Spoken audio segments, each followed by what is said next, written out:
Noche tenemos un tema que es muy importante, pero sobre todo es trascendente para el desarrollo de nuestra vida cristiana, y le he puesto por título Jesús el más grande. Diga después de mí: Jesús el más grande.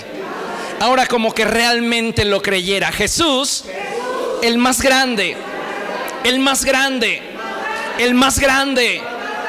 No hay nadie como nuestro Dios, no hay nadie como Jesucristo.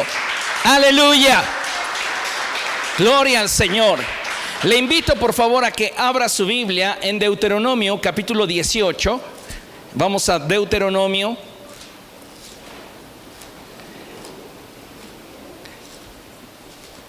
Capítulo 18 y vamos a leer a partir del verso 15. Cuando lo tenga puede decir gloria a Dios. Aleluya. Dice la palabra del Señor así, Deuteronomio capítulo 18 verso 15. El Señor tu Dios levantará de entre tus hermanos un profeta como yo. A él sí lo escucharás. Eso fue lo que le pediste al Señor tu Dios en Horeb, el día de la asamblea, cuando dijiste: no quiero seguir escuchando la voz del Señor mi Dios, ni volver a contemplar ese enorme fuego, no sea que muera.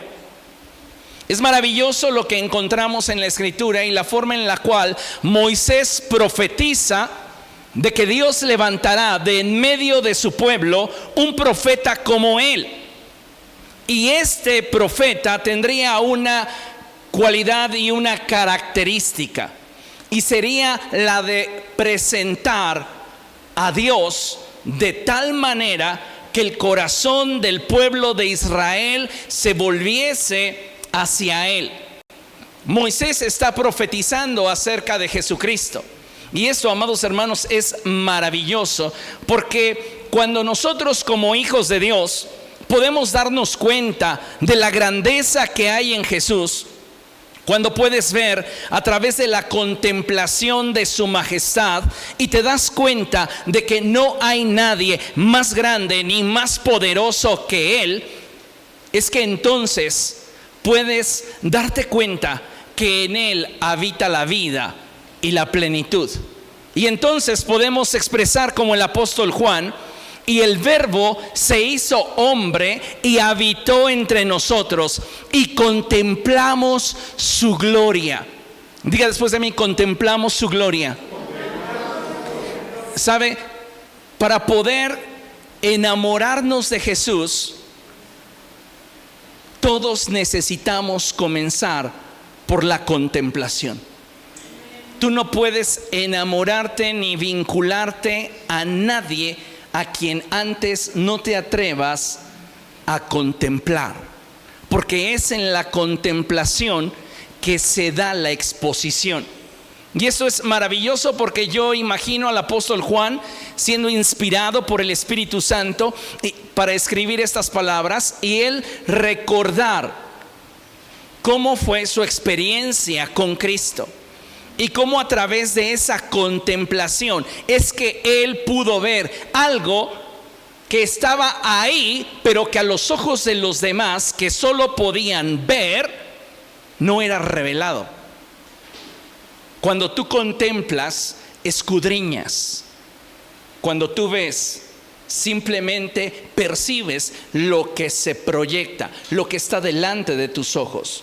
Entonces es maravilloso como el apóstol Juan dice: y contemplamos su gloria. Vimos su gloria, pudimos a través de la contemplación darnos cuenta que Él no era cualquier persona, porque la gloria que de Él emanaba era una gloria que corresponde al Hijo único del Padre, lleno de gracia y de verdad. Jesucristo está lleno de gracia y de verdad. Y esto, amados hermanos, es maravilloso. El mismo apóstol Juan declara que la ley vino por medio de Moisés, mas la gracia y la verdad nos fue dada por medio de Jesucristo. Cuando nosotros aprendemos a mantener nuestra mirada fija en Jesús, es que descubrimos que Él es el autor y perfeccionador de nuestra fe, y que fuera de Él no hay quien salve. ni quién pueda librarnos de todos los peligros y circunstancias que en el día a día nos acechan. Solo Jesús nos puede hacer verdaderamente libres. Y solo en Él es que podemos tener verdadera paz para con Dios. Porque solo en Él ha sido colocada la autoridad absoluta. No hay nadie como Jesús. Jesús es el más grande. Y vean lo que nos enseña la Escritura. Vaya a Mateo capítulo 28, verso 18. Mateo capítulo 28, verso 18. Y dice la Escritura así: entonces Jesús se acercó a ellos y les dijo: se me ha dado toda autoridad en el cielo y en la tierra. ¿Qué está declarando el Señor Jesucristo? Que toda la autoridad ha sido depositada sobre de Él. Se me ha dado toda autoridad en el cielo y en la tierra. No hay nadie más grande que Jesús. No hay nadie más poderoso que Jesús. No hay nadie más grandioso, ni hay nadie más glorioso que Jesucristo. Amén. Vea lo que dice la Escritura en Filipenses capítulo 2. Vamos a Filipenses capítulo 2 y a partir del verso 5. Vea lo que dice la palabra de nuestro Dios. Y la Escritura dice lo siguiente: la actitud de ustedes debe ser como la de Cristo Jesús.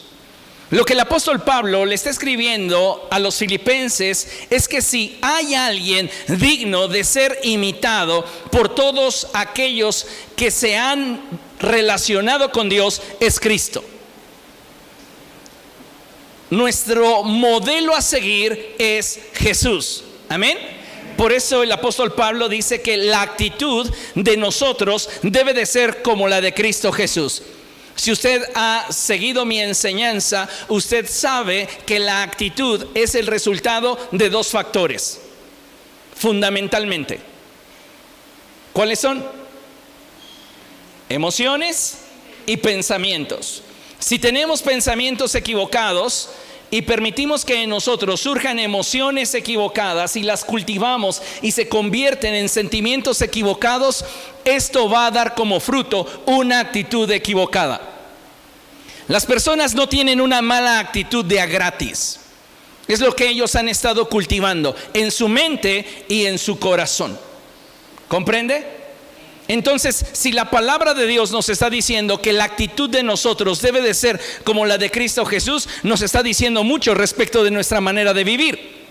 Nos está diciendo que nuestra manera de pensar debe de ser como la de Cristo.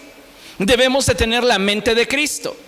Y que las emociones gobernantes en nosotros, los sentimientos que hemos cultivado, deben de ser semejantes a los de Cristo. En otras palabras, debemos de tener un corazón limpio. ¿Qué dice la Escritura respecto de esto? Bienaventurados los de limpio corazón, porque ellos verán a Dios. No hay una forma más fácil de poder exponerte a Dios y contemplar su grandeza y belleza que a través de un corazón limpio. Amén. Pero el apóstol Pablo continúa y él dice, fíjese nada más, quien siendo por naturaleza Dios.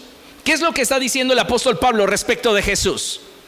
El apóstol Pablo nos está confirmando que Jesucristo por naturaleza es Dios. Tal vez en algún momento alguien le va a preguntar a usted, bueno, ¿y quién creó a Jesús? Jesús no fue creado, porque Él existe en unidad desde la eternidad con el Padre. ¿Qué sucedió entonces con Cristo? Él, siendo el Verbo de Dios, fue humanado en el vientre de la Virgen María. Pero Él no fue creado. Él no tuvo un principio como lo tuvo el arcángel Miguel. Él no tuvo un principio como usted y como yo. Él es desde la eternidad. Amén. Entonces es importante que consideremos estas declaraciones que son muy puntuales respecto de la naturaleza de Cristo. Quien siendo por naturaleza Dios, no consideró el ser igual a Dios como algo a que aferrarse.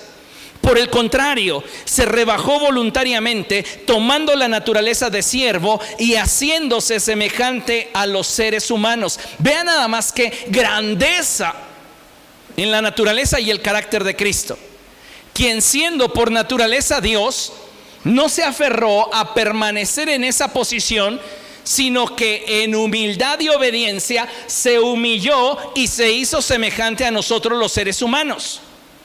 El Dios Todopoderoso, el verbo de vida que expresó sea la luz y fue la luz, Él ahora estaba en medio de nosotros.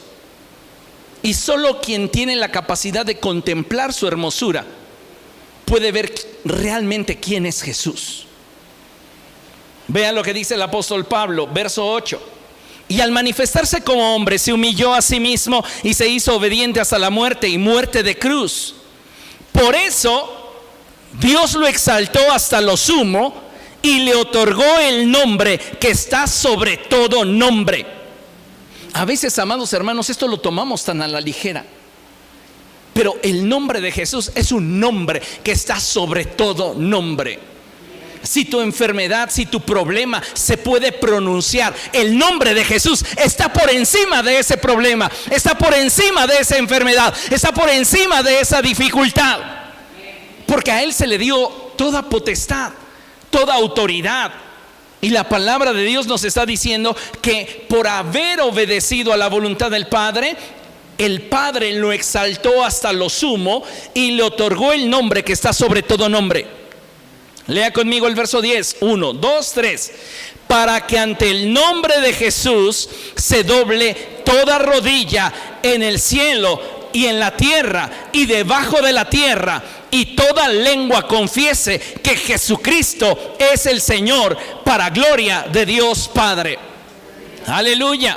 ¿Sabe una cosa? Va a haber un momento en la historia de la creación, llegado el punto del juicio eterno, en el que el mismo Satanás tendrá que doblar su rodilla delante de Dios y declarar que Jesucristo es el Señor. Y tengo un cuadro en mi mente donde todas las huestes de demonios que engañó van a venir a un shock por ver a aquel que los sedujo para rebelarse contra el Altísimo, humillado y declarando que Jesús es el Señor, porque no hay otro más grande. Jesús es el más grande. Jesús es el Señor. Amén. Vea lo que dice la Escritura en Hebreos capítulo 1. Hebreos capítulo 1, versos del 1 al 3, dice la Escritura así: Dios, que muchas veces y de varias maneras habló a nuestros antepasados en otras épocas por medio de los profetas, en estos días finales nos ha hablado por medio de su Hijo. Es lo que Moisés declaró, es lo que Moisés profetizó. Dios va a levantar de entre ustedes un profeta como yo, al cual ustedes van a oír. Él va a ser Dios hecho hombre, porque ustedes no pudieron tolerar la gloria que emanaba de esa presencia que pudieron contemplar en la montaña. ¿Qué dijeron los israelitas? No queremos huirle, no queremos verle, porque su presencia es insoportable. Entonces imagínense que Dios dice: bien, voy a presentarme delante de ustedes de tal modo que puedan percibir solo aquellos que exponen su corazón y puedan ver mi gloria. Vea lo que dice la Escritura. Dios, que muchas veces y de varias maneras habló a nuestros antepasados en otras épocas por medio de los profetas, en estos días finales nos ha hablado por medio de su Hijo. A este lo designó heredero de todo, y por medio de él hizo el universo. ¿Por medio de quién Dios hizo el universo? Por medio de Jesús. Y dijo Dios: sea la luz, y fue la luz. Todo lo que Dios ha creado, dice la palabra del Señor, que ha sido creado por su palabra. y todo cuanto ha creado lo sostiene por el poder de su palabra. Ahora ve el verso 3 y dice: el Hijo es el resplandor de la gloria de Dios, la fiel imagen de lo que Él es, y el que sostiene todas las cosas con su palabra poderosa. ¿Quién es Jesús? La imagen del Dios invisible. Por eso es tan maravilloso cuando Jesús les dice a sus discípulos que si lo han visto a Él, han visto al Padre. Porque en Él habita de forma corporal la plenitud de Dios. Y esto es maravilloso. En esta expresión que acabamos de leer, podemos darnos cuenta cómo es que Jesús no solamente se revela como nuestro Salvador, sino se revela como aquel que porta en plenitud la naturaleza y el carácter de Dios. Para mí, la máxima revelación de Dios a los hombres es Jesús. Y a través de Él nos muestra la vida incorruptible a la que pueden aspirar y llegar a disfrutar todos los que somos hijos de Dios. ¿Por qué? Porque Cristo es nuestro modelo. Así como la palabra de Dios es nuestra máxima norma de fe y conducta, Cristo es nuestro modelo a seguir. Sin duda, muchos de nosotros hoy podríamos aceptar que para ser como Jesús aún nos falta mucho, y eso es verdad. Sin embargo, en la medida que le permitamos al Espíritu del Señor obrar en nuestra vida, es que podremos ir avanzando en nuestro caminar espiritual hasta que un día lleguemos a ser semejantes a Jesús. Ese es el propósito de Dios. Que un día usted y yo podamos ser útiles a sus propósitos y semejantes a Cristo. Recuerde que cuando David peleó con Goliat, lo primero que él hizo fue correr al río. Y en el río eligió 5 piedras lisas, 5 piedras útiles. El apóstol Pedro dice que nosotros al acercarnos a Cristo también somos como piedras vivas con las cuales se está cumpliendo con un propósito. Amén. Entonces, si tú te unes a Cristo, te haces uno con Él en espíritu, participas de su naturaleza y de su propósito. Ahora, déjame decirte que en lo personal, para mí no existe historia más trascendente que la historia de Jesús. Desde la profecía que anunció su venida, ya en el inicio de los tiempos, cuando el hombre pecó, Dios profetizó sobre la venida de Jesús. Él dijo que la simiente de la mujer tendría conflicto contra la simiente de la serpiente, que ésta le heriría en el calcañar, pero que la simiente de la mujer lo heriría con un golpe mortal en su cabeza. La anunciación de su nacimiento. ¿Recuerda usted cuando el ángel se presentó delante de María y le dijo: salve muy favorecida? Su encarnación fue sobrenatural. Una vez que María dijo: hágase conmigo conforme a lo que me has dicho, el Espíritu Santo la cubrió con su sombra, y en ese momento, de forma sobrenatural, el Verbo de Dios fue implantado en el vientre de la Virgen María. Podemos recordar su infancia sujeta a sus padres, su vida y ministerio, su muerte y resurrección.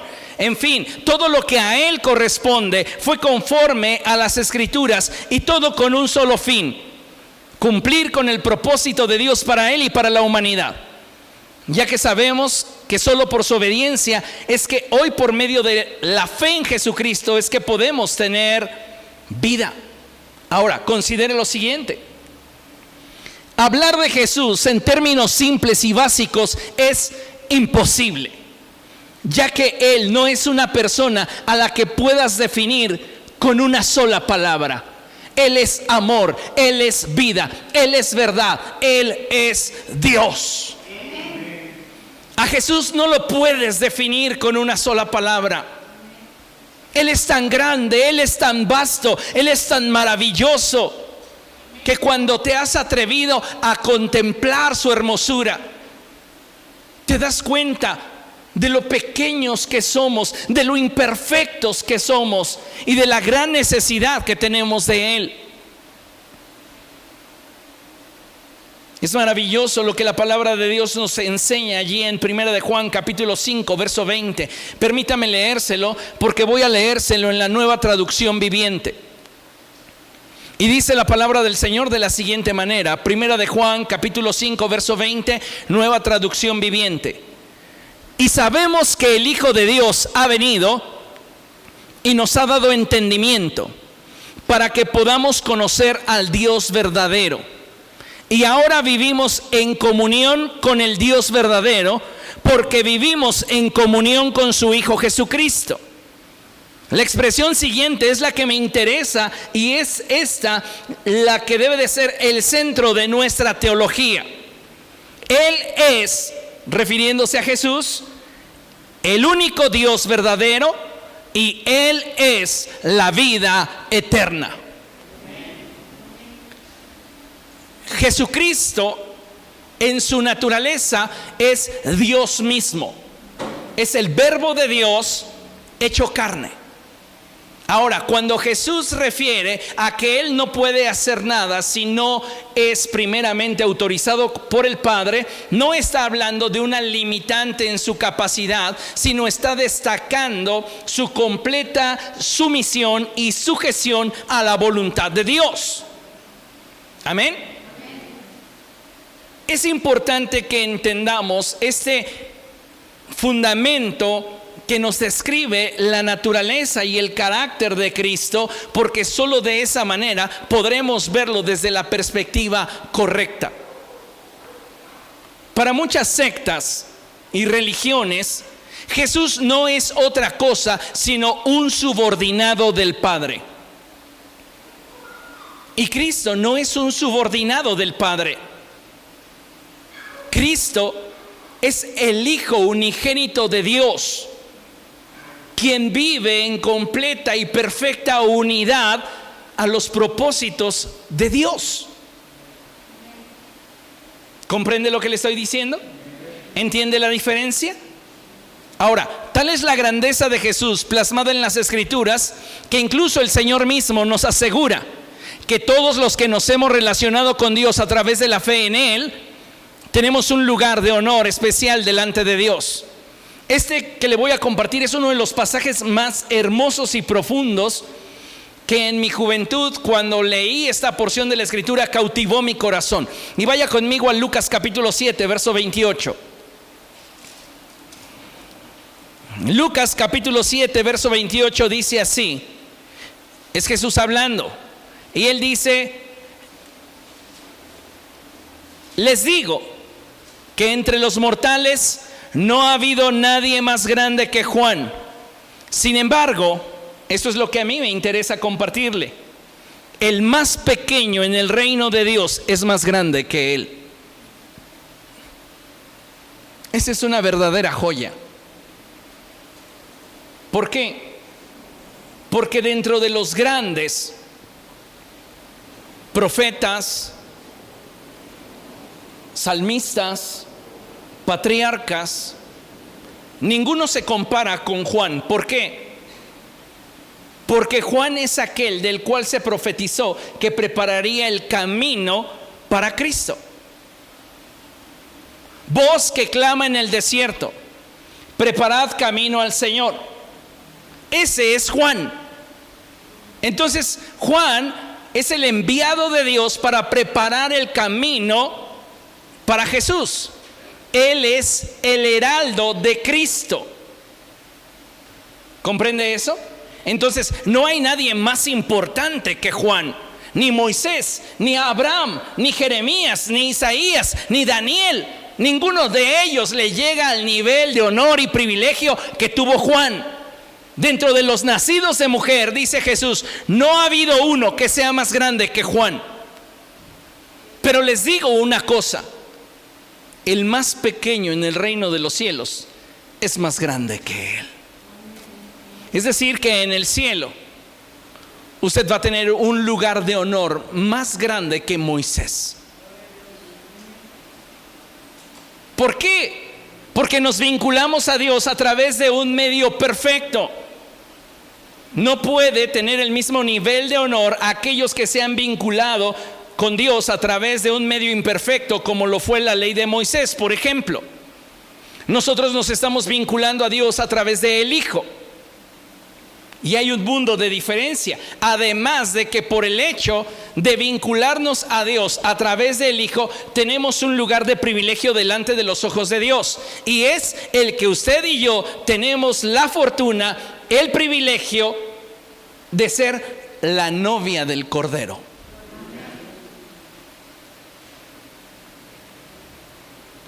Es maravilloso cuando la Escritura nos habla acerca de los invitados a las bodas del Cordero. Pero usted sabe y entiende que sin novia no hay boda. ¿Quiénes son los invitados? Moisés, Abraham, Isaac, Jacob, Isaías, Jeremías, Daniel.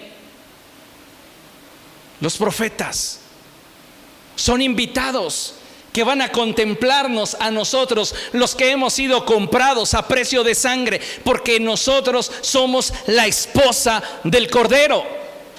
Amén. Entendiendo ese concepto acerca de quién es Jesús y cómo es que realmente no hay nadie como Él y que Él es el más grande, deseo que repasemos algunos sucesos que a mi parecer nos revelan la grandeza de Jesús. Su amor, su compasión, su misericordia, su justicia, su verdad. Y es que para mí, amados hermanos, mi más grande deseo es que puedan mirar a Jesús como lo veo revelado en la Escritura. Y es como el más grande. Él es el más grande. Él es el más grande.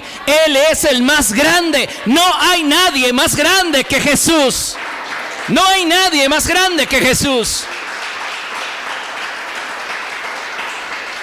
Mahoma, Confucio y todos los libres pensadores y filósofos que han existido en la historia de la humanidad están en su tumba.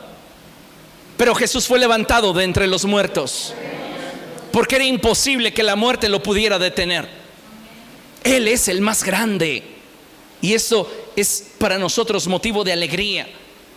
Por eso a mí me produce cierta contradicción el ver a muchos cristianos en el tiempo de alabanza y adoración sin realmente rendirle su corona al Señor. ¿Cómo sabes tú si ese es el último día que puedes alabar y adorar a Dios?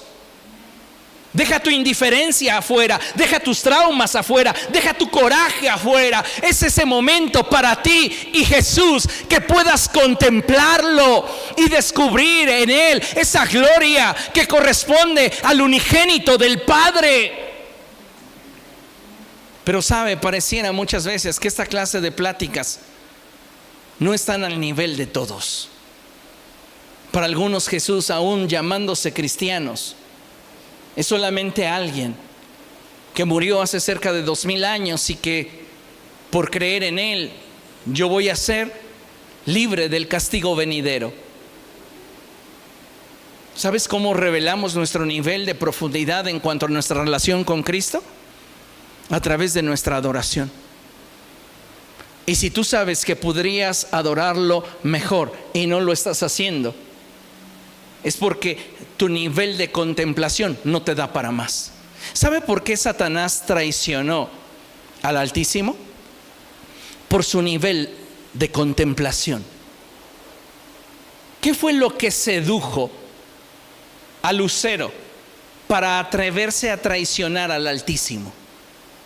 Su nivel de contemplación. Dice la Escritura que él era el que guardaba las espaldas de Dios. Era una persona, permítame la expresión, porque cuando digo persona, refiero a personalidad. Y cuando hablo de personalidad hay 3 elementos fundamentales: libre decisión, pensamiento y emoción. ¿Ok? Estos 3 elementos definen personalidad. Entonces, Lucero cubría las espaldas de Dios. Estaba muy cerca de Dios. Pero ¿cuál era el problema de él? Su nivel de acceso. Realmente lo que te permite conocer a una persona es tu nivel de acceso. Y muchas veces no estamos aprovechando nuestro nivel de acceso para conocer verdaderamente a Dios. Si muchas veces no lo aprovechamos con las personas que nos brindan un acceso directo a sus vidas, imagínese qué tan lejos nos estamos quedando de Dios cuando por medio de Jesucristo tenemos libre acceso a la presencia de Dios. Pero ese nivel de acceso no lo tenía Lucero, porque él no era otra cosa sino un arcángel en la presencia de Dios.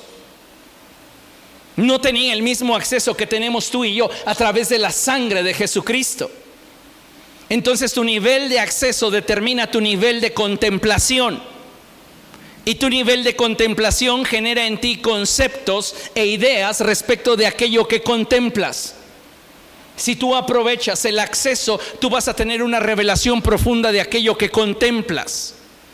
Ahora, Lucero se atreve a traicionar al Altísimo porque su grado de contemplación le hace entender que si él sube al monte del testimonio y coloca allí su trono, él puede ser semejante al Altísimo. ¿Dónde le cabe semejante idea? ¿Dónde se produce semejante necedad? En su nivel de contemplación. ¿Sabes cuál es el caos y el problema más grande de la iglesia del siglo XXI? Que se crean un Dios a su propia medida, por su grado de contemplación. Como no se exponen a la presencia de Dios, no pueden contemplar la gloria de Dios. Y entonces sus conceptos de Dios se distorsionan. Y como a Aarón, cuando tú le dices descríbeme a Dios, no te describen al Dios de la Biblia, te describen al Dios de sus conceptos, de sus experiencias, de sus traumas, pero no al Dios que describe la Biblia, no al Dios que nos es revelado a través de Jesús. Satanás, quien es Lucero, se atreve a sublevarse contra Dios por su grado de contemplación. Porque ese grado de contemplación que no le permitía tener un concepto claro de Dios, dado que el acceso a Dios era limitado, no le permitía realmente, permítame una expresión coloquial y muy básica, medirle el agua a los tamales. No podía entender realmente quién era Dios, porque lo que él alcanzaba a ver de Dios, para él era alcanzable. Él se percibía a sí mismo tan perfecto, tan hermoso, y su nivel de contemplación era tan deficiente que él dijo, pues para ser semejante a Dios, lo único que tengo que hacer es colocar mi trono en el monte del testimonio. Y oh sorpresa, lo que has visto de mí no es nada, porque soy el Altísimo, porque soy el Creador. Y en ese mismo momento en el cual él se subleva y un tercio de los ángeles con él, en ese mismo momento Dios lo avienta, lo arroja por tierra, y el Verbo Jesús puede entonces recordar ese momento y decir, yo veía a Satanás caer del cielo como un rayo, y recordar que Él es el más grande de todos. He aquí, yo les doy potestad de hollar sobre serpientes y escorpiones y sobre toda fuerza del enemigo, y nada los dañará. Jesús es el más grande. La próxima vez que te acerques a Él, la próxima vez que le adores, reconócelo como el Altísimo. Él no es semejante a ti, Él no es como tú. Él es Dios hecho hombre, por amor a nosotros. ¿Comprende eso? Mire, vamos a ver algunos sucesos en la vida de Jesús que nos revelan su amor, su misericordia, su gracia, su favor. Amén. Vemos el caso de Jesús en Betesda. y abra la Biblia, por favor. Vamos a Juan, capítulo 5. Evangelio de Juan, capítulo 5, versos del 1 en adelante. Y dice la Escritura así: algún tiempo después se celebraba una fiesta de los judíos y subió Jesús a Jerusalén. Había allí, junto a la puerta de las ovejas, un estanque rodeado de 5 pórticos, cuyo nombre en arameo es Betzatá. En esos pórticos se hallaban tendidos muchos enfermos, ciegos, cojos y paralíticos. Entre ellos se encontraba un hombre inválido que llevaba enfermo 38 años. Fíjese qué tremendo. Cuando Jesús lo vio allí tirado en el suelo y se enteró de que ya tenía mucho tiempo de estar así, le preguntó: ¿quieres quedar sano? Entonces él respondió: Señor, no tengo a nadie que me meta en el estanque mientras se agita el agua, y cuando trato de hacerlo, otro se mete antes. Entonces le contestó Jesús: levántate, recoge tu camilla y anda. Al instante aquel hombre quedó sano, así que tomó su camilla y echó a andar, pero ese día era sábado. En esta porción de la Escritura podemos ver algo muy interesante, y es que habrá ocasiones en nuestra vida en las cuales nos sintamos solos, incapaces de lograr nuestros objetivos o alcanzar nuestros sueños. Sin embargo, debemos recordar que en nuestros momentos de tristeza y fragilidad, Jesús siempre hará la diferencia. ¿Por qué? Porque Él es el más grande, porque no hay nadie como Él. Ese hombre se sentía de alguna manera decepcionado de sí mismo. En alguna forma estaba frustrado porque no había manera, no había forma en la cual él pudiera cambiar sus circunstancias. Cada vez que había una oportunidad delante de sus ojos, él no la podía aprovechar. ¿Cuántas veces te has sentido así? Vienen oportunidades, se abre una puerta y no tienes la capacidad para poder aprovechar dicha oportunidad. Y comienzas a gestar en tu corazón tristeza, frustración, decepción. Y sabes, para esos momentos es cuando Jesús se revela en nuestra vida. En tus momentos de mayor fragilidad, en tus momentos de mayor debilidad, es cuando Cristo viene y hace la diferencia en nuestra vida. Ese hombre llevaba 38 años esperando que en algún momento él pudiera aprovechar la oportunidad. Y pasaban las veces en las que el agua se agitaba, pero él no tenía la capacidad de aprovechar la oportunidad. Y es en este contexto que Jesús le pregunta: ¿quieres ser sano? Y él abre su corazón y le dice: desearía que mis circunstancias cambiaran, pero no tengo el poder para cambiarlas. Y es ahí donde Jesús le dice: levántate, toma tu lecho y vete. No hay nadie más grande que Jesús. No hay nadie más bueno que Jesús. Jesús es maravilloso. Veamos otro ejemplo. Jesús sanando al paralítico, que es llevado por sus amigos ante él. Vaya a Marcos, capítulo 2. Evangelio de Marcos, capítulo 2, a partir del verso 1. ¿Lo tiene? Dice la Escritura así: unos días después, cuando Jesús entró de nuevo en Capernaum, corrió la voz de que estaba en casa. Recuerden que varias veces les he mostrado bíblicamente las pruebas irrefutables de que Jesús era una persona que gozaba de la bendición de Dios y que él era una persona económicamente próspera.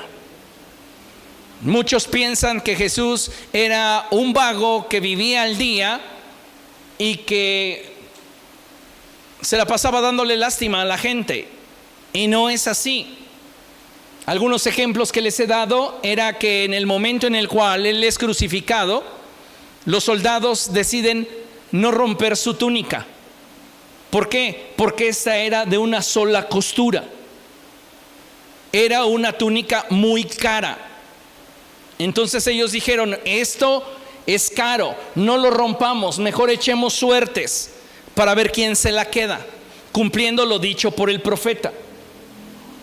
Otro elemento que tengo para decir que Jesucristo era económicamente próspero es cuando los discípulos le preguntan en la multiplicación de los panes, ¿quieres que vayamos y gastemos todo el salario de un jornalero que obtiene durante todo un año para ir y comprar cajitas felices y darle una a cada una de las personas que están aquí? Haciendo un cálculo somero, cerrando números. ¿Cuánto cuesta una cajita feliz? Imaginemos que cuesta $5. Imaginemos que el dólar está en 20 pesos. Estaríamos hablando de 100 pesos una cajita feliz. Para darle de comer a 5,000 hombres, ¿cuánto dinero requeriríamos? 500,000 pesos. Pero dice que no se contaron ni mujeres ni hombres. Entonces había en el fondo de la tesorería del ministerio de Jesús fácilmente más de 1,000,000 de pesos. Otro elemento para decir que Jesús no vivía al día es que Judas extraía de las ofrendas del ministerio, y era tanto lo que se percibía en el ministerio de Jesús, hablando económica y monetariamente, que nadie se percataba de los faltantes. Es más, ni Mateo, siendo un especialista al que no se le va un detalle, no se daba cuenta. Y el último elemento que menciono para que tengas claridad en cuanto a que Jesús era una persona económicamente próspera es esto que acabamos de leer. Él tiene su casa en Capernaum. Y Capernaum es una de las zonas más caras que hay en Israel. Él no vivía en Ecatepec como su servidor. Él tendría su vivienda por lo menos en las Lomas, en el Pedregal, en una zona bonita de Polanco. O sea, ¿comprende? Hay niveles. Pero vea qué es lo interesante. Ahora dice la escritura, corrió la voz de que estaba en casa. ¿Por qué dice esto? Usted tiene que aprender a prestarle atención a los detalles. En los pequeños detalles donde se eligen las palabras se revela el corazón. Si usted lee la escritura como si leyera el diario, nunca va a conocer el corazón de Dios. Dice, estaba en casa. ¿Por qué no dice en su casa? Porque lo toma como algo superficial, efímero y pasajero. Estaba en casa, porque su casa está en el cielo. Dice la escritura que nuestra ciudadanía es celestial. ¿Qué hacemos en este mundo? Somos peregrinos y extranjeros en este mundo. Mientras que a través de la gracia y la fe en Jesucristo nos preparamos para un día poder estar en casa. ¿No dijo Jesús, he aquí yo voy a preparar morada para ustedes? Su casa no es su casa, porque desnudos venimos a este mundo y desnudos nos habremos de ir de él. Por eso el detalle es tan significativo. Estaba en casa, pero era su casa. ¿Ok? En términos prácticos, era su casa. El autor utiliza expresiones muy exactas para hablarnos de la intención que hay en el corazón de Dios al revelarnos a Cristo. Se aglomeraron tantos que ya no quedaba sitio ni siquiera frente a la puerta mientras él les predicaba la palabra. Vea qué hermoso. Estaba habiendo un avivamiento en Capernaum. La gente tenía abarrotada la casa en la cual Jesús descansaba. ¿Cree usted la palabra cuando dice que donde estén 2 o 3 reunidos en su nombre, Jesús está en medio de ellos? ¿Sabe que un alto porcentaje de creyentes no lo creen? Vea los asientos vacíos. Esa es una prueba de que no lo creemos. Porque yo le aseguro una cosa, que si tuviéramos el privilegio o la dicha de que se encontrara el arca del pacto, esa arca que solo era una sombra de lo que se habría de manifestar en Cristo, y pudiéramos tenerla aquí y anunciáramos a través de las redes sociales de que la Iglesia Cristiana Portadores de Bendición en Aeropuerto va a tener físicamente el arca de Moisés, este lugar sería insuficiente, la calle sería insuficiente. Porque somos idólatras en el fondo de nuestro corazón.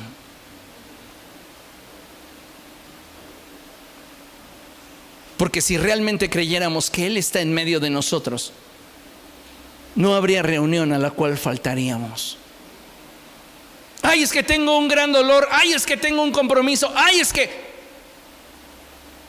¿Cuántas veces nos justificamos para no exponernos? ¿Y sabe por qué se da eso? Por nuestro grado de contemplación. La deficiencia en lo que contemplas. Dicen por ahí, y esto es muy cierto, que la belleza está en el ojo que la contempla. 2 personas pueden estar observando el mismo objeto o a la misma persona, pero de acuerdo a su nivel de contemplación van a ver 2 cosas diferentes contemplando lo mismo. Tú puedes ver a una persona llena de virtudes, de grandeza, de inteligencia, de capacidad, y para otros simplemente es otra persona. Tu nivel de contemplación determina tu nivel de profundidad. Yo para nada cambiaría la dicha y la oportunidad que tengo de poder relacionarme con Jesús por contemplar una caja de madera forrada de láminas de oro. Pero esa caja de madera forrada con láminas de oro produciría un escándalo que haría que mucha gente, no por convicción, por morbo, llenaría este lugar. Esta gente está allí no porque crea en Jesús, sino porque quieren ver qué hace Jesús. Y vea qué tremenda cosa. Se aglomeraron tantos que ya no quedaba sitio ni siquiera frente a la puerta mientras él predicaba la palabra. Entonces llegaron 4 hombres que llevaban un paralítico. Diga conmigo, 4 hombres. 4 hombres. 4 hombres. 4 hombres. ¿Cuántos evangelios hay? ¿Le suena? Cuando tú estás incapacitado para poder llegar a Jesús, tenemos de Dios los elementos que nos pueden acercar a Él, los evangelios. Los evangelios siempre te van a acercar a Dios. Los evangelios siempre te van a acercar a Cristo. Los evangelios son los que te van a llevar de la mano para que tú puedas conocer mejor a Jesús. ¿Y sabes qué es lo que hacen los evangelios? Te quitan las trabas, te quitan los obstáculos, te quitan las barreras que el hombre pone. Y esto es asombroso, es maravilloso. Dice la palabra del Señor. ¿Sí me están entendiendo o ya se durmieron? ¿O apenas lo están procesando? Entonces llegaron 4 hombres que se llevaban un paralítico. Como no podían acercarlo a Jesús por causa de la multitud, ¿qué hicieron? Quitaron parte del techo de donde estaba Jesús. Y luego de hacer una abertura, bajaron la camilla en la que estaba acostado el paralítico. Estos hombres están vandalizando la casa misma de Jesús. ¿Sabes? Cuando realmente tienes el deseo de encontrarte con Dios, cuando realmente tienes el deseo de conectarte a alguien, no hay obstáculo, no hay barrera, no hay limitación que pueda impedírtelo, porque tu visión es clara de qué es lo que quieres alcanzar. Ellos no se iban a regresar cargando al paralítico diciendo, pues lo intentamos, tú te diste cuenta que estaba bien lleno. Ellos dijeron, no, tenemos que presentárselo a Jesús. Y eso es lo que hace la palabra de Dios. Nos revela y nos presenta a Jesús, nos presenta delante de Dios. Y esto es maravilloso, porque todo lo que pudiera estorbarnos, nuestros complejos, nuestros traumas, nuestros problemas, nuestras carencias, las hace a un lado para que tú estés delante de Cristo. Amén. Ahora, al ver Jesús la fe de ellos, le dijo al paralítico, hijo, tus pecados quedan perdonados. ¿Sabes qué es lo maravilloso? Que cuando tú te expones delante de Jesús, Él ve tu verdadera necesidad. La necesidad de este hombre no era caminar. Tenía algo que le pesaba más que un par de piernas tullidas. Había sobre de él una carga de conciencia, posiblemente una sentencia que no le permitía disfrutar de la vida. Sus amigos que lo contemplaban, que lo que veían era un aspecto superficial de él, dijeron, pues él necesita caminar. Pero Jesús, cuya contemplación podía ver el interior de ese hombre, sabía que caminar no lo haría completamente feliz. Él necesitaba ser libre en otra área de su vida. Y Jesús le dice, hijo, tus pecados te son perdonados. Porque dije que la gente que estaba ahí no estaba por fe, no estaba por convicción, estaba para ver qué hacía Jesús por la actitud de ellos. Vean, estaban sentados allí algunos maestros de la ley que pensaban, ¿por qué habla este así? Está blasfemando. ¿Quién puede perdonar pecados sino solo Dios? Están en su casa, permítame la expresión, comiendo en su mesa. Y están pensando mal de Él. ¿Por qué? Por su grado de contemplación. Mientras que Juan dice, y vimos su gloria, gloria como la del unigénito del Padre, estos cuates están viendo un blasfemo. La gente que detesta a Cristo lo ven un amigo de borracho, lo ven un parrandero, lo ven un vago. Tu nivel de contemplación determina tu nivel de relación.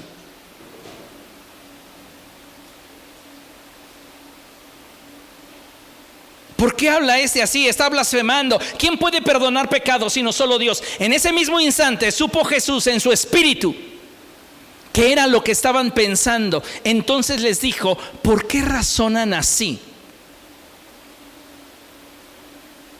¿Qué hizo que ellos cambiaran su actitud? Ya se los mencioné hace un rato. Sus pensamientos y sus emociones. Sintieron que lo que Jesús estaba diciendo era incorrecto, y esto generó en ellos una emoción desordenada y un pensamiento equivocado. Blasfema. Cambiaron su actitud. Y entonces Jesús los confronta y les dice, ¿qué es más fácil decirle al paralítico, tus pecados son perdonados, o decirle, levántate, toma tu camilla y anda? Pues para que sepan que el Hijo del Hombre tiene autoridad en la tierra para perdonar pecados, se dirigió entonces al paralítico, a ti te digo, levántate, toma tu camilla y vete a tu casa. Él se levantó, tomó su camilla enseguida y salió caminando a la vista de todos. Ellos se quedaron asombrados y comenzaron a alabar a Dios. Jamás habíamos visto cosa igual. ¿Por qué? Porque Jesús es el más grande. Porque Jesús es incomparable. Porque Jesús es el Hijo de Dios y no hay nadie como Él. Amén. Dele un aplauso al Señor, que Él es bueno. Aleluya. La Biblia no menciona que estos 4 amigos del paralítico repararan el techo que destruyeron. Porque todo lo que la Escritura derriba en tu vida, el hombre no lo puede volver a levantar. todo lo que la palabra de Dios, todo lo que los evangelios derriban en tu vida, el hombre no lo puede volver a levantar. Y necesitas entender esta verdad. Solo la palabra de Dios te lleva a un nivel de revelación y profundidad que nunca antes pudiste haber experimentado. Hay otra porción de la Escritura que me encanta, y es cuando Jesús resucita al hijo de la viuda de Naín. Vaya a Lucas capítulo 7. Hay tanto que podríamos analizar de Jesús y darnos cuenta cómo Él es el más grande. Él es hermoso, Él es el todopoderoso. Lucas capítulo 7, verso 11, dice la Escritura así: poco después Jesús, en compañía de sus discípulos y de una gran multitud, se dirigió a un pueblo llamado Naín. Cuando ya se acercaba a las puertas del pueblo, vio que sacaban de allí a un muerto, hijo único de madre viuda. La acompañaba un grupo grande de la población. Al verla, lea conmigo, el Señor se compadeció de ella. ¿Sabe? Tu dolor no le es indiferente a Jesús. Tu necesidad no le es indiferente al Señor. Él vio a esta mujer con un profundo dolor en su corazón. Ella era viuda, ese hijo era todo lo que tenía y ahora lo había perdido. Y Jesús sintió su dolor, sintió su tristeza. ¿Alguna vez has venido a ese nivel de contemplación en el cual puedas reconocer que Jesús está participando de tu dolor, está acompañándote en tu tristeza, está acompañándote en tu soledad, está acompañándote en tu frustración? Esto nos lo revela a través de este pasaje. Él no se queda simplemente como un espectador, Él siempre hace la diferencia. Él se acercó a la mujer y le dijo: no llores. Entonces se acercó y tocó el féretro. Los que lo llevaban se detuvieron y Jesús dijo: joven, te ordeno que te levantes. El muerto se incorporó y comenzó a hablar, y Jesús se lo entregó a su madre. Todos se llenaron de temor y alababan a Dios. ¿Y qué decía la gente? Ha surgido entre nosotros un gran profeta. Dios ha enviado en ayuda de su pueblo. Dios ha venido en ayuda de su pueblo. Esto es maravilloso. No hay nadie como Jesús. Hay otra historia que me encanta, y es cuando Jesús está con Natanael. Vaya conmigo a Juan capítulo 1.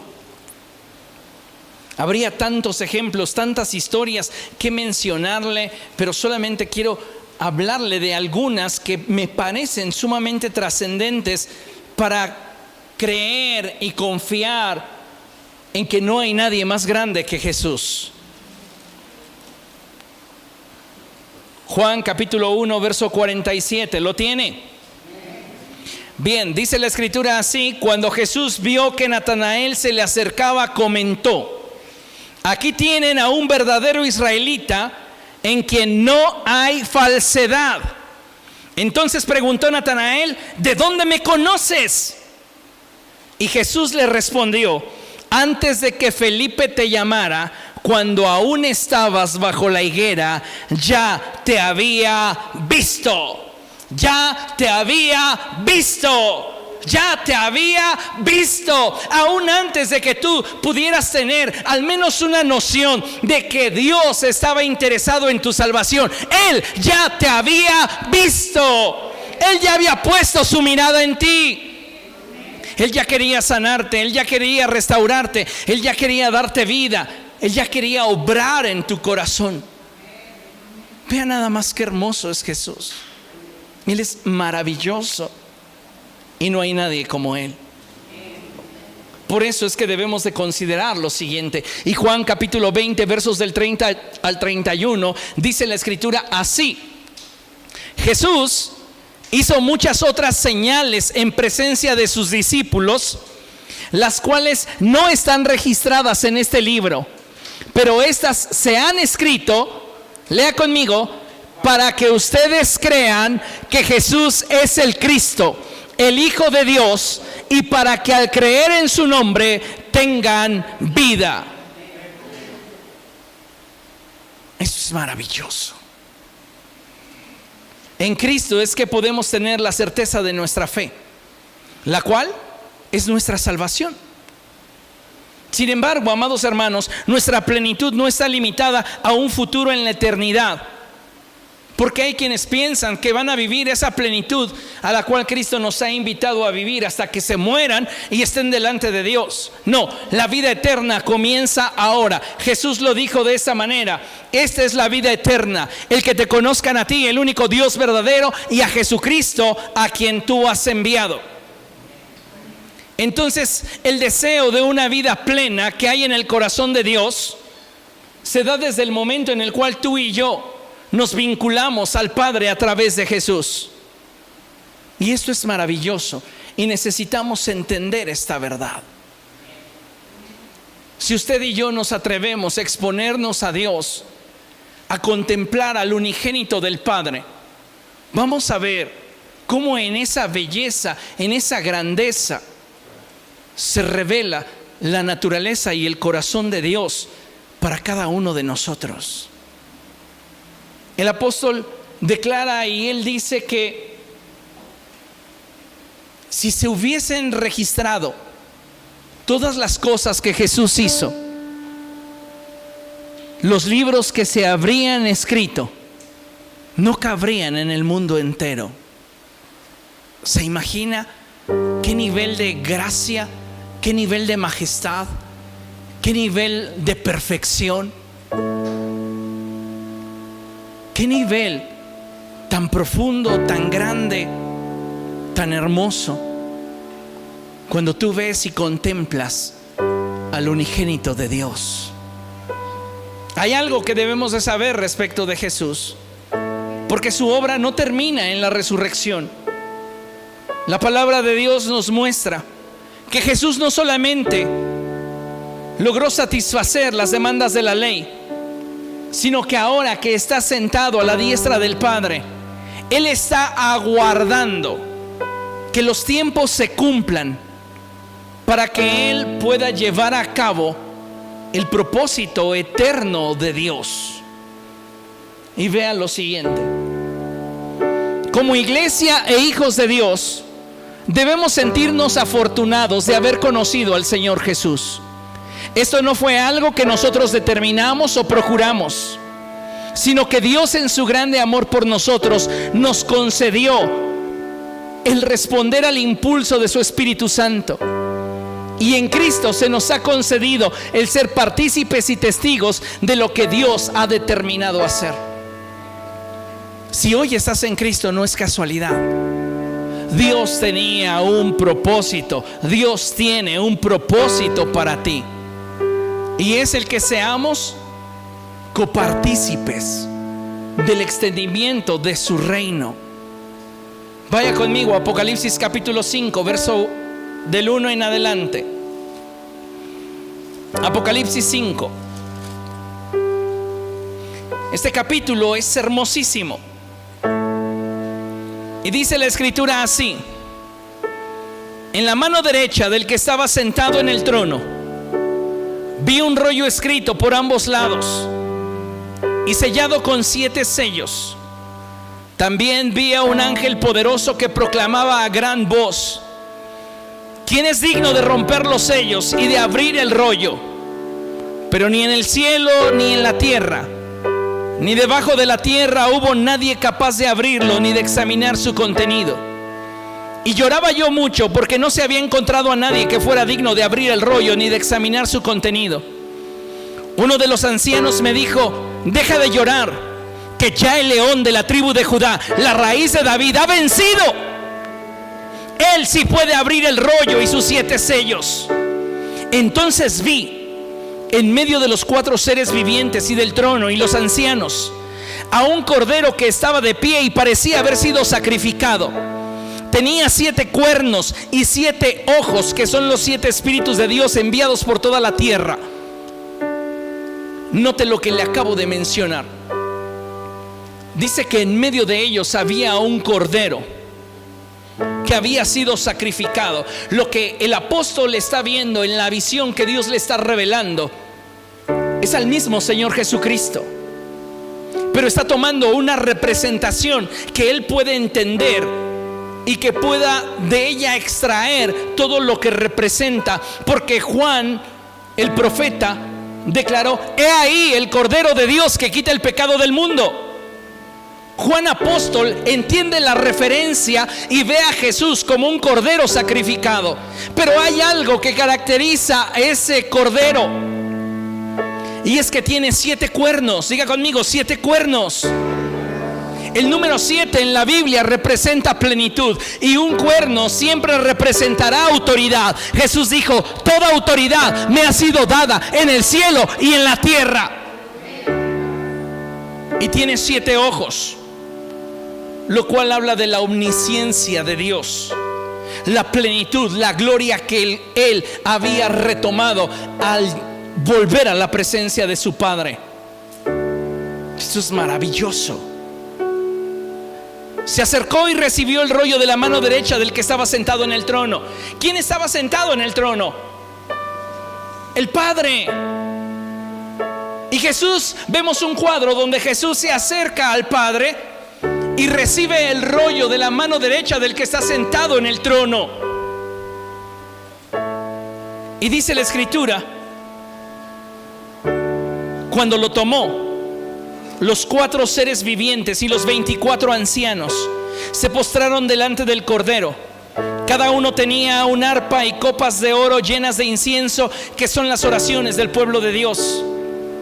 ¿Sabe? No hay una sola oración que tú presentes delante de Dios que sea infructuosa. Todas permanecen delante del trono de Dios hasta que Él las responde de acuerdo a su soberanía y sabiduría. Y entonaban este nuevo cántico: digno eres de recibir el rollo escrito y de romper sus sellos, porque fuiste sacrificado y con tu sangre compraste para Dios gente de toda raza, lengua, pueblo y nación. De ellos hiciste un reino, los hiciste sacerdotes al servicio de nuestro Dios, y reinarán sobre la tierra. Luego miré y oí la voz de muchos ángeles que estaban alrededor del trono, de los seres vivientes y de los ancianos. El número de ellos era millares de millares y millones de millones. Somos todos los que hemos sido comprados por la sangre del Cordero a lo largo de las diferentes etapas y épocas. Todos estaremos cantando delante de Dios.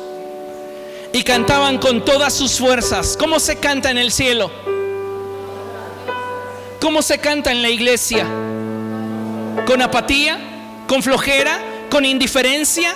¿Cómo deberíamos adorar a Dios? ¿Cómo deberíamos cantarle al Señor?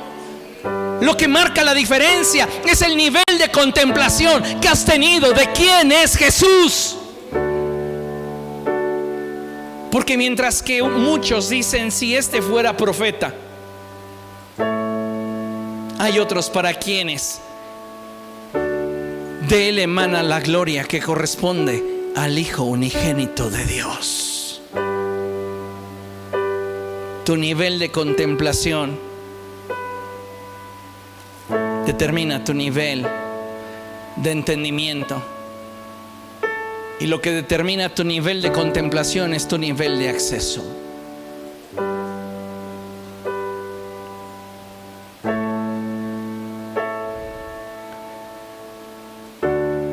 Cantaban con todas sus fuerzas: digno es el Cordero que ha sido sacrificado de recibir el poder, la riqueza y la sabiduría, la fortaleza, la honra, la gloria y la alabanza.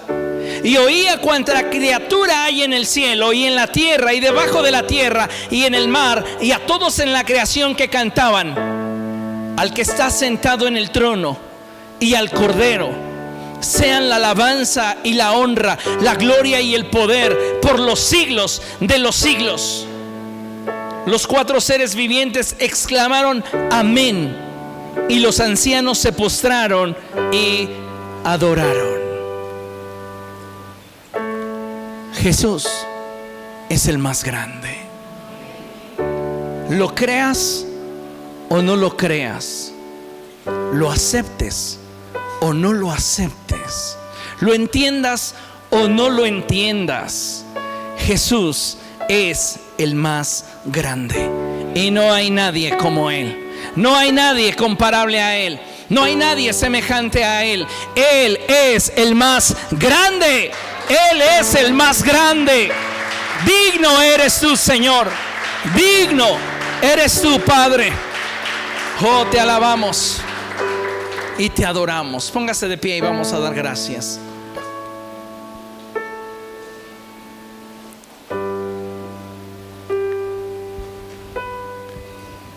Padre, estamos delante de tu presencia, agradeciéndote, Dios, la oportunidad que nos das al escuchar tu palabra y reflexionar en ella,